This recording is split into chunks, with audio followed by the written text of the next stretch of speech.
Right. So we're starting our recording. I'm Elise from Healing Mama Hearts. I've got my friend Lyndsy here, and we're going to chat tonight. I'm so excited to have you on.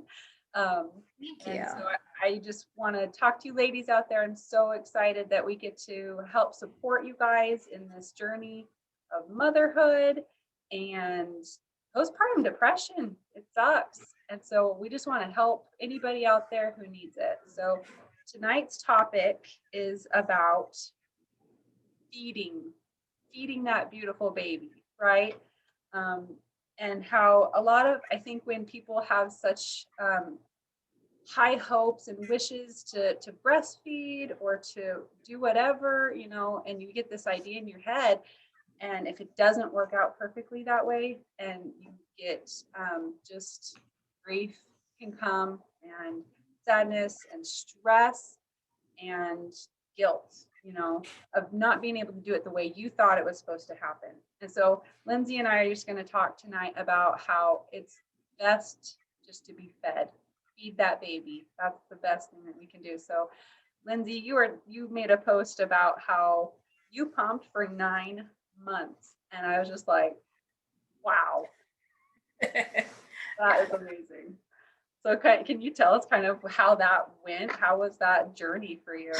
Man, I got to start with the first kid, honestly, because I, thought I might want to breastfeed, but I wasn't really sure. And he came out, he was like failure to thrive. He was like very little and tiny, and he had ran out of fluid. And so my body just like went into overdrive producing milk, and I was producing like from the get-go, colostrum coming out, like it was there. Okay. So I was like, okay. And so I had to pump though, because his little mouth was so small, he couldn't latch on at first. He could not latch on. And then, so for weeks, I was stressed. I was crying. I was pumping a lot, but then I was also trying to have him on the breast, and it just was not working. He couldn't latch on. We tried all the concoctions, all the things, and it just wasn't working. Okay. And, I finally got to the point, I was like, okay, I'm done crying, because I recognized that I was about to go over the edge. It's like about to be completely done. I'm like, okay, I'm just going to pump, and I'm going to be okay with it. And nobody can tell me otherwise. God's giving me milk. I'm going to pump it out. And that's what I did. So with him, I pumped for about 6 months, and he was fed very well. But I let myself become engorged a couple of times, and that just made my milk drop very quickly. And back then, I didn't know as much as I did with this last baby. Like, I wasn't taking all the supplements, I wasn't eating as well, I wasn't drinking as much water, I wasn't doing those things because I didn't know, right? So I kind of dried up at like 6.5 months, and then I gave him formula for the other 6 months, and it was like, well, whatever. He got some milk. Cool. Awesome. It still felt weird giving him formula, but I did what I could. Right. And I was also working and everything. So I did what I could, and I was happy with that. Now, fast forward to the next baby, my Ella Rose. So I was pretty set on trying to actually breastfeed her again, but I had in the back of my mind that I could exclusively pump too, because now I, exclusively work from home. I had her last January, so right before the pandemic and everything. So like, it's gonna be home anyways, right? But I work from home, and so it was easier for me to set the time aside to do it. I tried having her on. That lasted like 5 days. Yeah. And I was over it. Because I'm a sissy when it comes to pain, and I knew that the pumping didn't hurt as bad as the chapped nipples. So that's just what I decided to do. I decided to exclusively pump. And everybody has their different opinions about it. about what's best, and you know that you should have the baby on you. You're going to produce more if they're latched onto you. To me, the skin on skin was where it was at those first few weeks. You know, I'd lay her right here in between my breasts and I'd be pumping right here. That's You know, and I just had to make it work. So I was still like getting that closeness, getting that time, like while we were feeding. I just didn't have her saliva on my nipple, you know. So and this time my milk did not come in as fast. Okay. So I was a little frustrated. Okay. And this is something that lots of mamas go through. Like my first experience, that was not normal. This experience was more normal. Okay. And so we were supplementing for a few days, you know, with the formula from the hospital until finally my milk started coming in. Fine. That's, some moms think it's supposed to come in really fast. Like, and that's not true at all. Yeah, it's not right away. Yeah. Yeah. I don't know what they used to do in the old days, give them goat's milk or something. I don't know what happened, but yeah, like it doesn't always come in automatically, and that is okay. That is okay. Your body, it takes so much energy to produce that breast milk anyways, and so much water. Oh my gosh, I drank like a gallon or more of water every day. Oh my gosh, oatmeal is my friend, and eggs, and I ate all the things. I ate us out of house and home, leafy green vegetables. I mean, I ate everything I possibly could because I knew I was burning lots of energy, producing lots of milk. But my best advice, if anybody wants to exclusively pump, if that's something that you want to do, awesome. Talk to a lactation consultant. Make sure that you have the proper fit of flange. That's very important. Okay. Very important, because you want to make sure it's comfortable for you. Okay, so that is my number one recommendation. First off, make sure it fits correctly. So there's different amount of power. Yes, so it sucks correctly. And sometimes, yes, your areola will go in and it looks really funny. I mean, your partner may look at that and be like, oh, what is happening? I didn't know they stretched that far. Yeah, they just go. Kind of like a cow, like milking a cow, you know. Anyways, so yes, make sure you have a proper fit, but also with the exclusive pumping, with breastfeeding in general, a lot of it is in our minds as well. A lot of it. Because if you are stressed out about not having milk, then your body's going to be stressed. You know, what you think about, you bring about. And, you know, it's best to just, it'll come or it won't. You know, if it doesn't come in, if it's not working, okay, cool. We'll just move to formula. It's fine. Not a big deal. You have to be a little more nonchalant about it, and just, you have to relax and know that it's going to be okay either way, as long as your baby is fed. I also recommend massaging the breast tissue while you're pumping.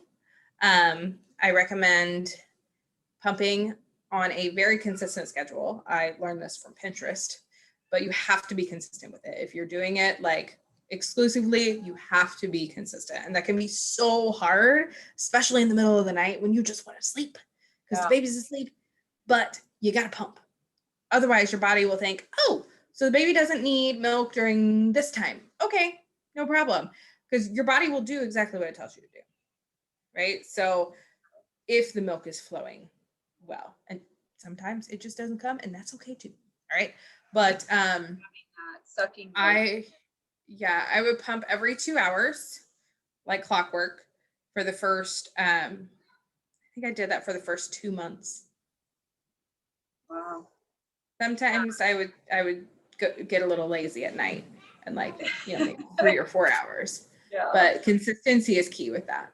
Well, and with with breastfeeding, that's kind of my experience is breastfeeding is all I know. I haven't pumped a lot, but I learned with breastfeeding when even having that sucking motion, even when baby's not getting milk, just having that sucking motion is telling your body, I want more at this time. So, Yeah. so like you're saying, even if nothing's coming out, that's okay because your brain and your body's like, okay, it's wanting more. I better start making more around that time because that's when the baby wants it.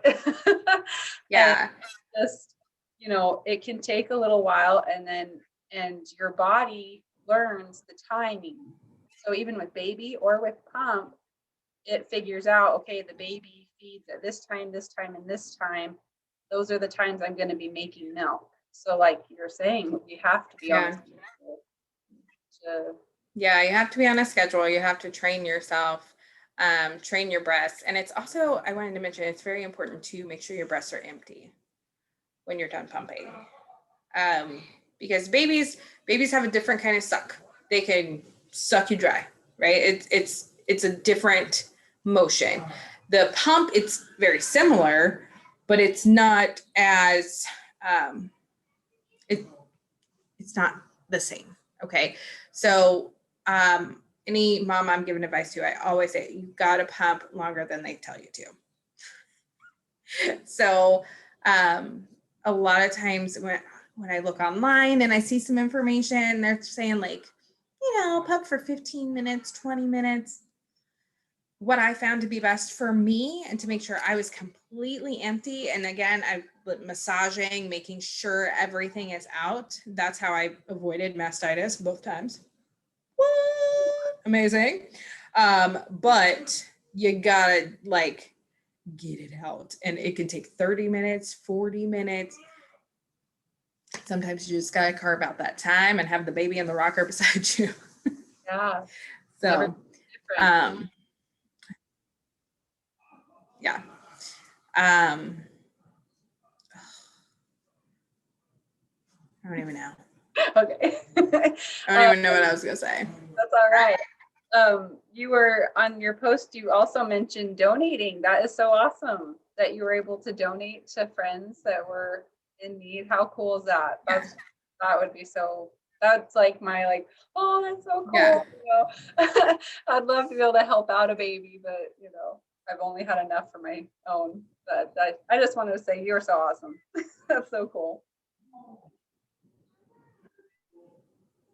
Am I starting to break up? Sorry, you're cutting out real bad. Darn it. Okay. Might be back. But yeah, I was able to donate. That is so cool. I know your internet sucks, it's fine. But yeah, I was able to donate to some friends or clients of mine.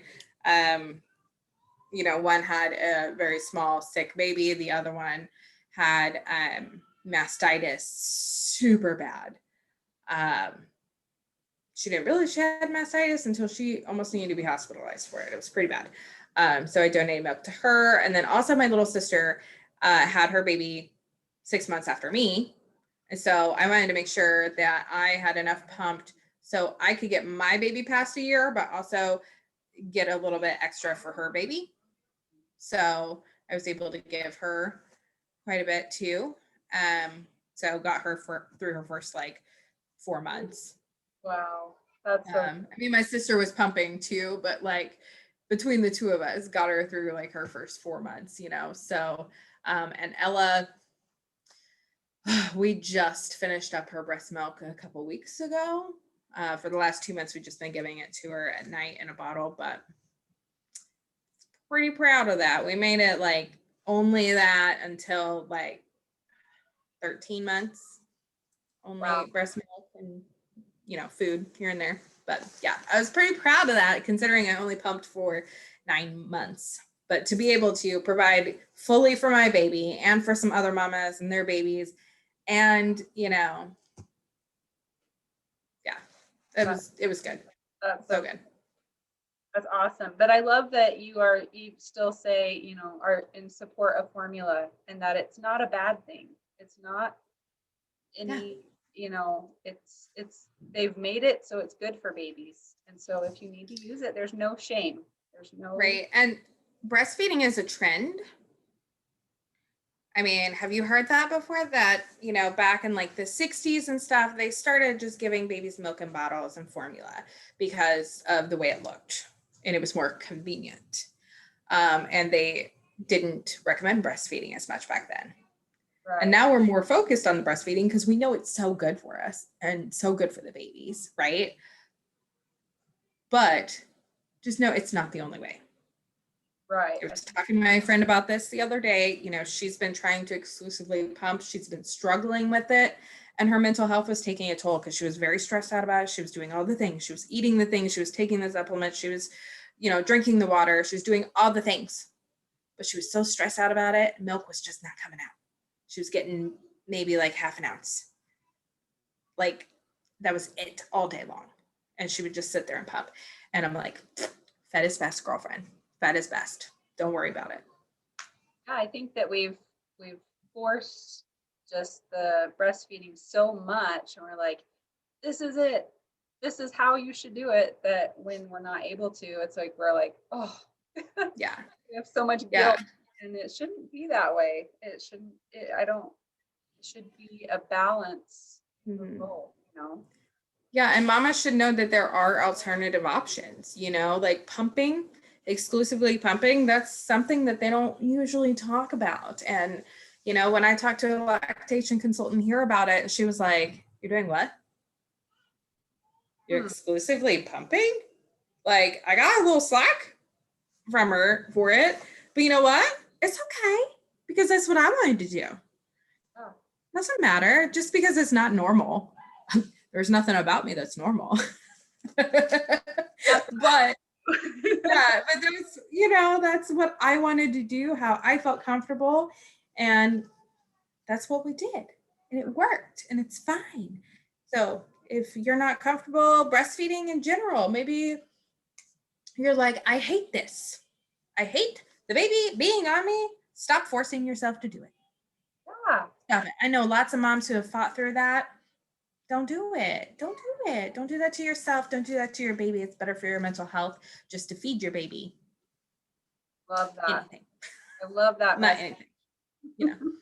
That's so awesome. So like at the end of your post, you talked about don't stress. Don't stress about it. If there's something causing you stress, that's not good for your mental health. That's not good for the baby, just like you were just saying, you know. So there's so many options. You can breastfeed, you can pump, you can formula feed, you can do all three. Whatever works for you. Yeah.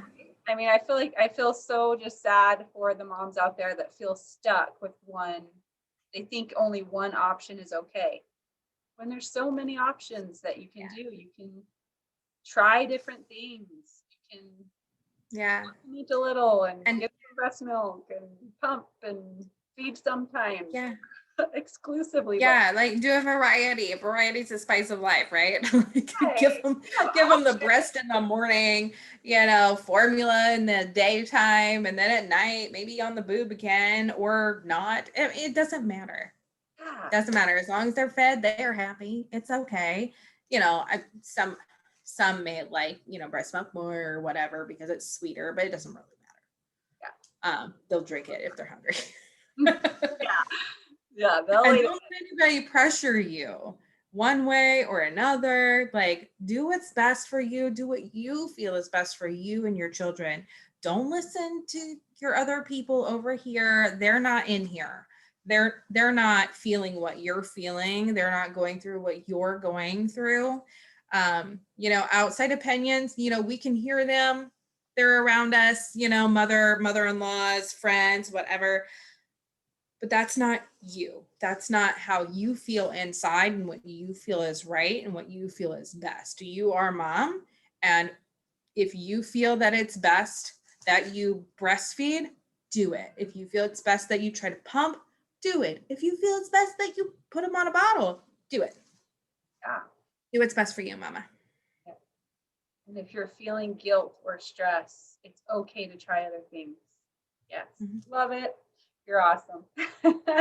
Thank you so much for joining me with this and having a chat. And You're welcome. Thank you for having me.